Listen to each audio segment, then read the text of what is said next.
Vilayetlarda mektep okuwçylarynyň Gökdepedäki, Abazadaky, Sevitlerdäki çağalar sagaldyş merkezlerine uğratmagyň däbi öwrülen ajaýyp dabarasy öz bolşly bayramçylygy öwrüldi. Merkezler nowatdaky tapgyrda ýurdumyzyň ähli künjekleriniň çağalan ýüzlerçesini kabul eder. Tomuska denjalş mewsüminiň başlanmagy münasibetli aýdymsady çykyşlar ýaýbanlanyrly. Döredüjülük toporlary joşguny aýdymlary we tanslary bilen denjalşy uğraýan çağalara mewsümi şatlykly geçirmekleriniň täze dostlary tapmaklaryny arzu etdiler. Körpeler üçin bagtyýar durmuşyň üpçün edilmegi, olaň zehinlerini we okuyplaryny açyp görkezmek üçin ähli zerur şertleň döredilmegi bilen baglanşykly meseleler hormatly prezidentimiziň hemişelik üns merkezinde saklanýar. Häzirki günlerde hem ähli amatlykları bilen üpçün edilen merkezler dostlugyň mekanyny öwrülýär. Tasdiklanan mailnama esasyna geçiriljek çäreler täsirliligi bilen tapawutlanýar.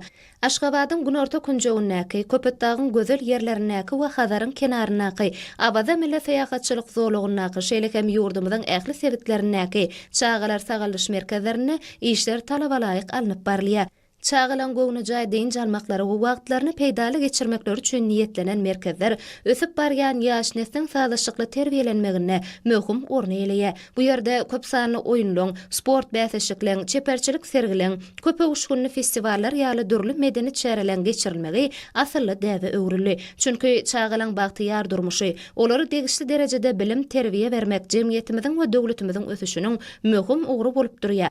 Denjalş mewsümine geçirilýän çärelere bilim, içeri işler, medeniýet, saglyk goraş we derman senahaty ministrlikleri, beden terbiýe we sport baradaky döwlet komiteti bilen birlikde jemgyýetçilik guramalary işçiň gatnaşýarlar. Berkarar döwletimize beden we ruhy taýdan sagdy nesli kemale getirmek döwletimiziň baş aladalarynyň biridir.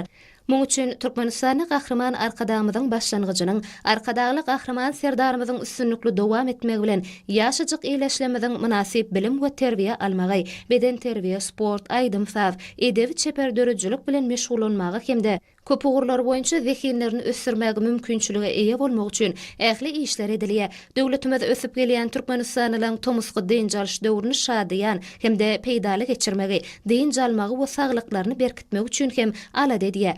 Çağalan şadyan we batly ýanglanýan sesleri bagtyýar çağalyk üçin hormatly prezidentimize hoşallygyň öz bolşly owadydyr.